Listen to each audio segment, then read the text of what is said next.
தினம் ஒரு தியானம். சோர்ந்து போகிறவனுக்கு அவர் பலன் கொடுத்து, சத்துவமில்லாதவனுக்கு சத்துவத்தை பெருக பண்ணுகிறார். ஏசாயா தீர்க்கதரிசியின் புஸ்தகம் அதிகாரம் 40 வசனம் 29. இளைஞர் இளைப்படைந்து சோர்ந்து போவார்கள், வாலிபரும் இடறி விழுவார்கள். கர்த்தருக்கு காத்திருக்கிறவர்களோ புது பலனடைந்து கழுகுகளைப் போல செட்டைகளை அடித்து எழும்புவார்கள். அவர்கள் ஓடினாலும் இளைப்படையார்கள், நடந்தாலும் சோர்ந்து போகார்கள். கர்த்தரின் பலனும் கேடகமாயிருக்கிறார் என பாடும் தாவீது.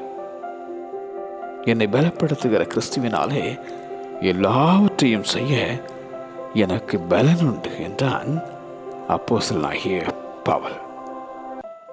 சூழ்நிலையை பார்த்து சோர்ந்து போனாயோ? பலனில்லையே என பயந்தும் போனாயோ? கர்த்தருக்கே நீ காத்திரு. அவர் உன்னை பலப்படுத்தி உனக்கு சகாயம் பண்ணுவார். சோர்ந்து போகிறவனுக்கு அவர் பலன் கொடுத்து, சத்துவம் இல்லாதவனுக்கு சத்துவத்தை பெருக பண்ணுகிறார். சோர்ந்து போகிறவனுக்கு அவர் பலன் கொடுத்து, சத்துவமில்லாதவனுக்கு சத்துவத்தை பெருக பண்ணுகிறார். ஆமென்.